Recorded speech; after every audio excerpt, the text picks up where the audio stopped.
Hi, today we're going to be talking about client plans and how you can use them to set features or restrictions for your clients. So we're on the Clients tab here. We're going to click on Plans to see our plans that we want to manage here. A plan is really a set of features and restrictions that you can assign to different clients. You can have different plans for different clients and then you can charge them separately. Dropboard doesn't yet allow you to charge your clients, but that will be a coming feature eventually. So let's take a look. The plan name is something that clients won't see today, but eventually they will, and that can be something like basic, pro, custom, whatever you want it to be. This is the number of new jobs each month you're allowed to create as a client, so you can leave that blank if you want them to have unlimited, or you can say I can create 3 jobs a month, 5 jobs a month, 1 job a month. And then you can separately restrict how many jobs in total that a client is able to have. So maybe they're only able to have 5 jobs in total. You can require approval on any job changes, content changes, or you can leave this unchecked to let all their jobs get created immediately. And then you can give them the ability to delete jobs, or you can restrict that from them if you want to be the one in charge of deleting jobs. Some of these are pretty straightforward, but the require approval on job changes is a bit more involved. I want to go through exactly how that works. So now we're logged in as our client, and let's create our first job. Say Office Manager, and we'll let AI write this for us. So because this is a new job, we get a notice here at the top that says new jobs will be queued for approval before going live. So they can get this exactly the way they want, and then they can hit save, and then it's going to be going into a pending state for you to approve. They can continue making edits, but it's all going to be waiting for approval. So now let's flip back over to your view and go to jobs to see this.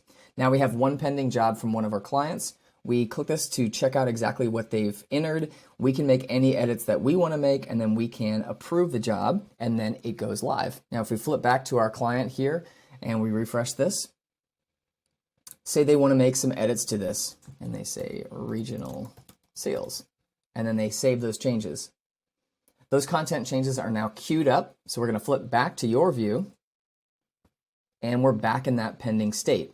Now this job is live, so if we were to view the public link, it's not going to have the edits they just made, it's going to have what was already approved. So while your job is up for approval, it still is live on the site with its old values. So we come in here now and we can see exactly what was changed. The title, this is the live content that exists today, and these are all the edits from the client. Now for whatever reason, let's say we want to reject these changes.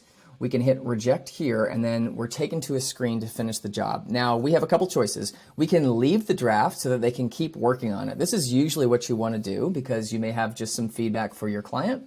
But if you want to just get rid of it completely, you can delete their draft and just keep the latest live content of that job. Either way, you can leave them a rejection reason. Let's just make something up here like, please don't use. We'll go to the next step.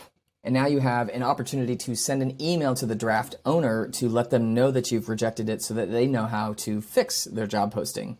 It's automatically going to pull in your reason here. You can edit any of these emails details, and you can even choose a template if you have an email template saved, and then you can finalize that rejection. So then we've given them a thumbs down, and the client is going to receive that email if we chose to send one. Let's flip to their view and refresh this here. And now they can see that they have something that they need to work on. The latest draft was not approved. Here's the reasoning right here, and then they can make any changes that they need to make. They can also filter the status by has a rejected draft or is waiting on approval. During this time when they have a rejected draft, the job is still live. So if they're not happy with that, they are able to edit these fields on the right without having to go through content moderation. So they can close their job, or they can add a job location without having to go through that process. And that's all there is to it. So back in your view now, anything that is pending an approval is going to show up first by default unless you do other filters. So it's always going to be easy to keep on top of all the approvals that you need to make. That's it for now. Thanks for watching this video, and thanks for using Dropboard.